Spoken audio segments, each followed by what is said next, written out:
প্রশ্ন একটাই, এবার ভোটে জিতবে কে? তৃণমূল নাকি বিজেপি না বাম কংগ্রেস চলবে? রাজ্যের শাসক দল কতটা এই আসনে, এটা বর্তমান দুর্গাপুর লোকসভা আসনে কত ভোটে এবারে জিততে পারলো কিংবা কত ভোটে হারলো, এই যে বিষয়টা আছে। আবার উল্টো দিকে বর্ধমান পূর্বের যে লোকসভা কেন্দ্রে, সেখানে গতবারের লোকসভায় তৃণমূল কংগ্রেস জিতেছিল, এবারে তারা কি ধরে রাখতে পারবে? ধরে রাখতে পারলে কত ভোটে ধরে রাখবে, কত ভোট পাবে? এসব নানান বিষয়ের সাথে সাথে আমরা রাজ্যের পরিস্থিতির উপর আমরা জেনে নেব। আমাদের সাথে আছে দেবুদা। দীর্ঘদিনের রাজনীতির আঙিনায় আছেন, সেই রাজনীতির আঙিনায় থেকে এবারের ভোটটাকে কেমন দেখছেন বা বুঝছেন? বলছি, এই প্রথম যে লোকসভা নির্বাচন হচ্ছে, ভারতবর্ষের মানুষ এত দীর্ঘতম নির্বাচন কোনোদিন দেখেনি, করার প্রয়োজন হয়নি। যাই হোক, দীর্ঘতম লোকসভা নির্বাচন হচ্ছে, সেটা বিজেপির কৌশল, শাসক দলের কৌশল। গোটা ভারতবর্ষে নিজেদের স্বার্থে কিভাবে আবার ক্ষমতায় আসা যায়, এবং এই দীর্ঘতম যে নির্বাচন, এই নির্বাচনে কিভাবে এনআইএকে সঙ্গে নিয়ে একদম বিরোধী দলের ওপর অত্যাচার, নির্যাতন এবং যত খারাপ পথ অবলম্বন করা যায়, তার চেষ্টায় এই ভোটটা, এই নির্বাচনটা বিজেপি করছে। গোটা ভারতবর্ষের মানুষ দেখছে, তাই মানুষই জবাব দেবে এই নির্বাচনে। যতই কৌশল করুক, যতই প্ল্যান করুক, যতই ওদের এজেন্সি, শাখা সংগঠন বিজেপি, সিবিআই, ইডি, এনআইএ যতই লাগায়, গোটা ভারতবর্ষে এর প্রভাব পড়বে। বাংলায় তো পড়বে, বাংলায় তো নেই বিজেপি বলা যায়। আমার একটাই প্রশ্ন, এবারে বাংলায় যে 2021 থেকে 2019 তৃণমূল 19-এ যে ভোট পেয়েছিল, 21-এর যে ভোট, এবারে বর্ধমান, দুর্গাপুর এবং বর্ধমান পূর্বের ভোট কি বাড়বে তৃণমূলের না কমবে? প্রথম কথা, বর্তমান সময়ে গোটা বাংলায় যে নির্বাচন হচ্ছে, তাতে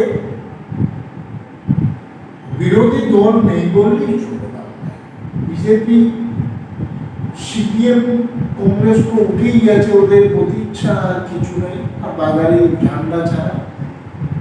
বিজেপিও প্রায় শুধুমাত্র উত্তরপ্রদেশ, গুজরাটের দল হয়ে গেছে, বাংলার দল নেই। কারণ বাঙালিরা এই দল করতে চাইছে না। গত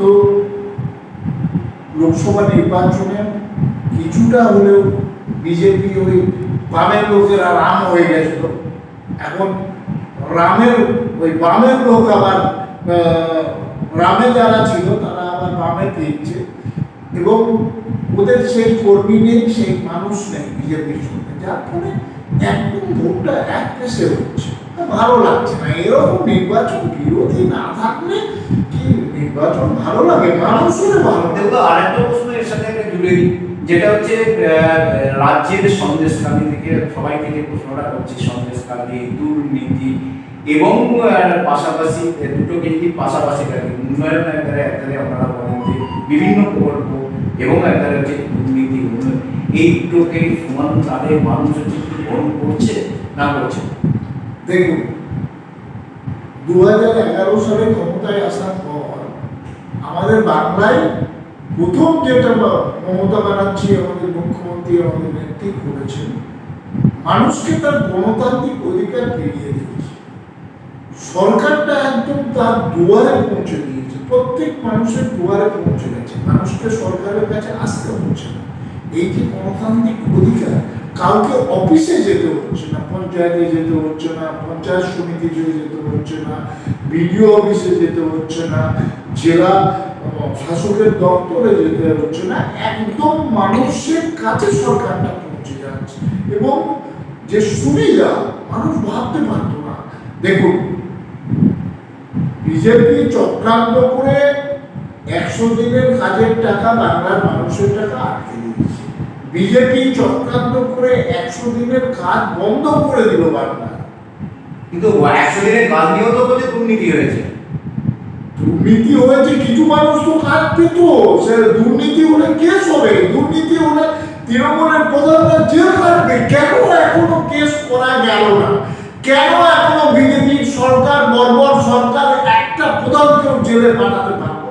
এটা প্রথম প্রশ্ন। যদি দুর্নীতি হতো কেস করতো কেন্দ্রের সরকার, বিজেপির সরকার একটা জনপ্রতিনিধিকে বিরুদ্ধে কেস করতে পারেনি, কাউকে জেলে পাঠাতে পারেনি। তার মানে এটা প্রমাণিত, শুধু মুখে বলছে দুর্নীতি, প্রমাণ করতে পারেনি। কিন্তু গায়ের জোরে টাকাটা আটকে দিয়েছে, গায়ের জোরে কাজটা বন্ধ করে দিয়েছে। কেন না 2021 সালে স্বপ্ন সফল হয়নি বিজেপি, 2021 সালে ক্ষমতায় আসা হয়নি, 200 পার হয়নি। তাই বাঙালিদের উপর রাগ, বাঙালিদের পেটে লাথি মারতে হবে, পেছনে লাথি মারতে হবে। সেই জন্য তৃণমূলকে দেখা যায় এবং সেই কৃষক আন্দোলনে তাদেরকে এখানে পাওয়া যায়। দ্বিতীয় নম্বর হচ্ছে যে ইলেকট্রাল বন্ড নিয়ে তৃণমূল প্রচার করবে কি করে? তৃণমূলও তো ওই টাকার ভাগ নিয়েছে। সেই জায়গায় বাম কংগ্রেস জোটেরা বলছে যে আমরা তো ওইসব নিয়েই আমরা এটা নিয়ে কি করবো? বাম কংগ্রেস, বাম জোট তো উঠে গেছে, ওদের কি দল দল আছে না? কোথায় বাম, কে বাম? উঠে চলে গেল সব। কি করবো, লজ্জার কথা, বাজে লাগে। ওদের কথা বলবেন না। সিপিএম উঠে গেছে, বাম উঠে গেছে, আমরা একা লড়তে হচ্ছে বিজেপির বিরুদ্ধে, তো একা তৃণমূল লড়ছে। এনডিএ জোটে আছে, এনডিএ জোট আছে, সে তো অন্যান্য রাজ্যে লড়াই করছে, কংগ্রেস সেখানে আছে, সেখানে তো হবে না। সিপিএম তো রে, আরে কোথায় অস্তিত্ব? উঠে গেছে, ভারতবর্ষ থেকে লাল উঠে গেছে, আবার কেমন টেনে টেনে নিয়ে আসছে, বেচারিরা উঠে গেল, সব চলে গেল। খারাপ লাগছে। সিপিএম দল, এত বছরের দল উঠে চলে গেল, এটা আমাদের খারাপ লাগছে। হ্যাঁ, এখন উঠে চলে গেল, বাপ 35 বছরের বাপ, কি করা যাবে?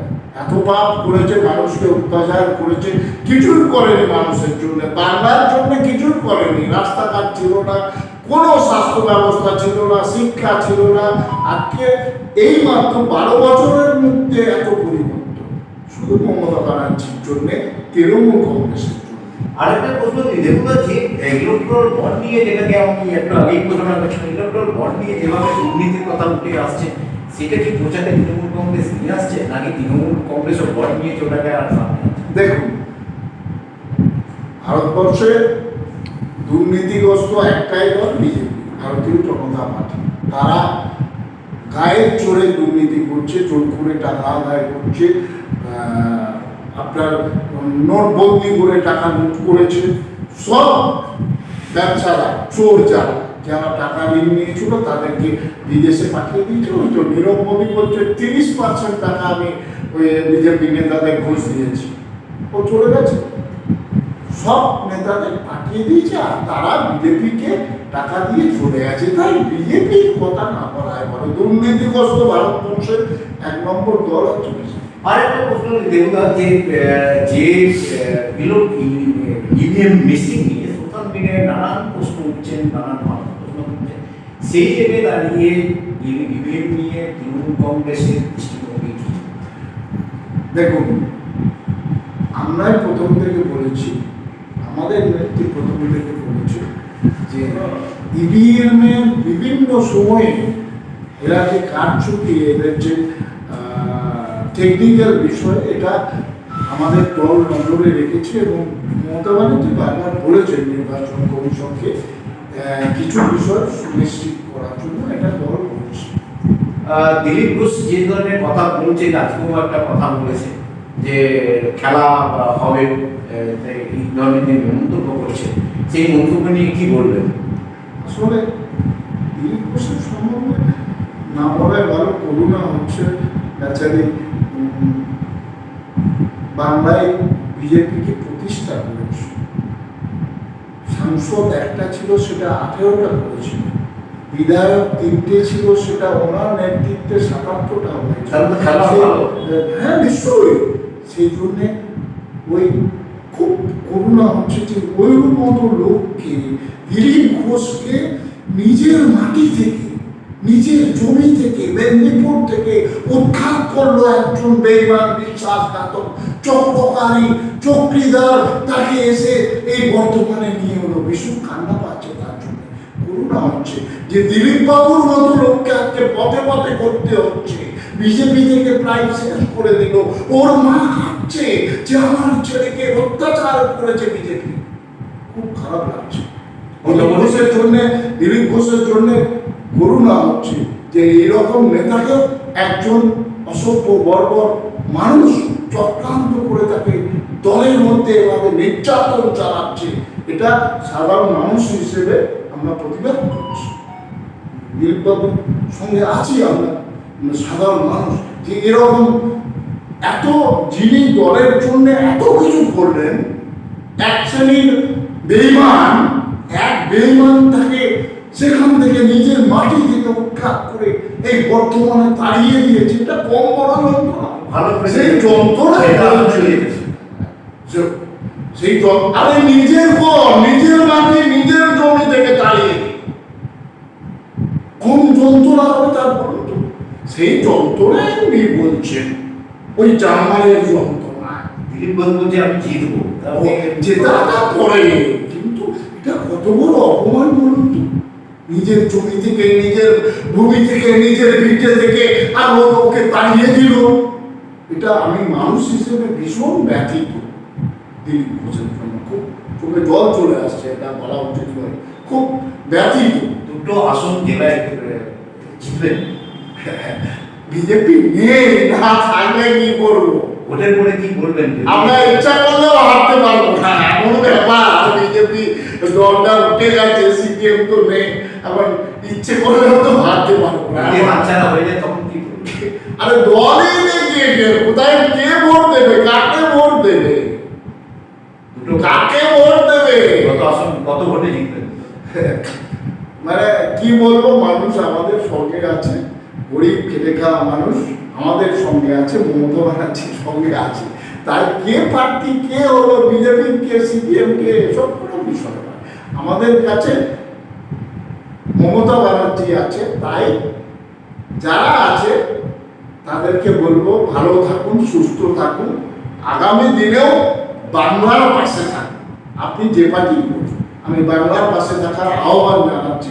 নির্বাচনের পরে যেন বাংলা রেজাল্ট কি হলো সেটা তো চোখটা যেমনি জানা যাবে। তারপরে আবার আমরা আসবো দিলীপ দেবুদার কাছে, এই রেজাল্ট নিয়েই আমরা আসবো। ক্যামেরায় পুনরদার সাথে বিশ্বজিৎ বর্ধমান।